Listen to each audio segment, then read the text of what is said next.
Hi, and welcome to our section on role of fats for athletic performance, how to choose your best options. I'm Tavis Piatoli, sports dietitian with My Sports Dietitian, and today we'll talk about how does fat impact performance. So let's talk about some nutrition myths with fat. One of the things that people think is if we eat fat, that will increase our body fat or make us fat. And I think where they get that, and it makes sense if we consume too much of any calories or foods uh, from any type of calories, that can happen. I mean, we're going to gain weight if you consume more than what your body burns. Adding extra fats may do that if we consume too much. And as you can see in the top right, 1 gram of fat equals 9 calories, where 1 gram of carbs and protein only equal 4 calories. So it's just about a little bit more than double the serving when you look at on a per gram basis. Now, another perception is all fats increase your risk of cardiovascular disease, and that's not the case. I know this is more performance-based, but we do want to protect our body. We want to protect our body long-term, and as you can see in some of these fats below, we're going to talk about that in a couple of slides down. What are the best fats for performance, but also for health in general, and what are the things that we want to stay away from or limit as much as possible? And also, low-fat diets are the best way to lose body fat, and that's not necessarily the case. Everybody's body is a little different. We'll talk about in the next slide why is fat important and why we need it. So let's really talk about the function of fats. Really, the first thing, about 20 to 25% of our diet should come from fat. As wrestlers, that's important because where fat is important is it helps regulate body temperature. We've seen some people with trying to consume hardly any fat in their diet increases their possible risk for having fever, infection risk, things like that, for getting sick. So we don't want to completely eliminate fat from our diet. It also cushions and protects our organs. In some cases, it's not really good to have an extremely low body fat. Usually anything lower than 5%, I tell athletes, we're running some risks to where you're not protecting your organs, you're possibly compromising your immune system because fat also has a beneficial effect for boosting our immune system. It's also a source of energy for long-term low-intensity activity. Now, wrestling is not a low-intensity activity by any means. If you're going out for a light jog for, let's say, an hour or two, or 3 hours and just you're trying to burn off some extra weight, then a little bit of fat can be helpful to keep that energy sustained. It's also, in my opinion, the most important function is it's essential for helping the body absorb fat-soluble vitamins, which we're going to talk about next. So those are vitamins A, D, E, and K. Vitamin A, important for vision and skeletal and soft tissue. Vitamin D, which we are more familiar with, very important for bone health and immune health, also muscle strength.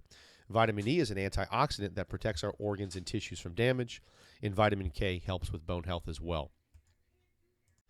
All right, so there's really a couple of different types of fat. There's unsaturated fats, which we really want to focus on in our diet more than others, and then there's saturated and trans fats. The unsaturated fats, particularly the ones in this box, can help reduce inflammation, and really there's more targeted. When we talk about the topic of inflammation later on in another presentation that's coming, we'll really dig a lot deeper into what are those fats and really specifically what helps. But things like eggs, nuts, fish, olives, olive oil, avocados, avocado oil, which if you're going to cook and fry anything in, that is the best oil to cook with. It's not olive oil. Avocado oil actually has a very good ability to handle heat. It can handle up to 500 degree in heat. It doesn't break down. Olive oil can only handle about 350. So if you're going to cook with anything, cook with avocado oil. And also things like peanut butter, almond butter, cashew butter, your nut butters are great types of fats. What we want to limit in our diet, it's not you're not going to have to completely avoid these because it's almost impossible unless you're a vegetarian or vegan, but saturated and trans fats. These will increase inflammation, and we'll dig deeper shortly. Things like butter and biscuits. Biscuits are made with processed carbohydrate. There's a lot of trans fats used in baked goods. So we want to try to avoid those as much as possible. Obviously, fried foods and potato chips, fast foods, vegetable oils. These are all foods that can increase inflammation and make it slow for our body to recover. All right, and finally, let's go into what are the best types of fats. So we have to have fat. It's important. These are fats that may reduce inflammation, improve brain health. They also may reduce your risk for heart disease. And as you can see, there's a lot of different good types of fats. Some of these are, obviously all of your butter, all your nuts and nut butters also have protein. So I probably should have listed that as well.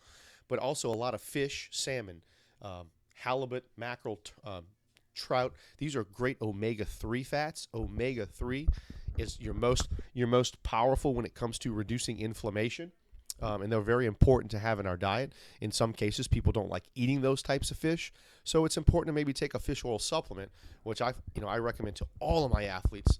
Fish oil is extremely versatile. It's good for brain health. It's also good for the body in reducing inflammation. But when we get to supplements, we'll talk more about fish oil. So these are just great types of fats, things like dark chocolate, avocados we've talked about. If you can have extra virgin olive oil, add that to food. So these are just a list of those state championship fats you want to have in your diet the majority of the time. What we want to try to avoid as much as possible, or just limit in the diet, are our missed to playoff fats. These are fats that take a very long time to digest. You want to definitely avoid these 8 to 10 hours before a match because you're going to feel really sluggish.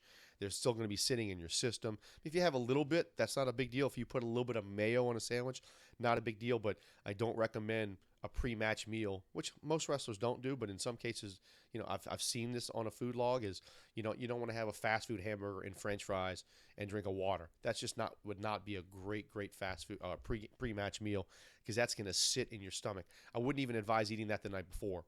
Especially if you're trying to make weight, that's not going to really help you. But for the most part, I know most wrestlers don't consume those type of foods pre-match, but these are things that you want to limit and avoid as much as possible prior to a match, because they're going to sit in the stomach.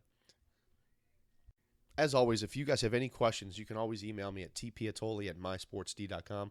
I'm happy to answer any questions you have, whether it's about this presentation or nutrition in general. Our next topic, we're going to go into protein. We'll talk extensively about what is the role protein has for athletic performance. How does that help with athletes, especially with recovery and muscle growth? Please visit our website at mywrestlingnutrition.com, or you can go to mysportsdconnect.com. As I mentioned before, great ebook by sports dietitian Clint Wattenberg on performance nutrition for wrestlers. And I look forward to seeing you guys in the next topic on protein for athletic performance.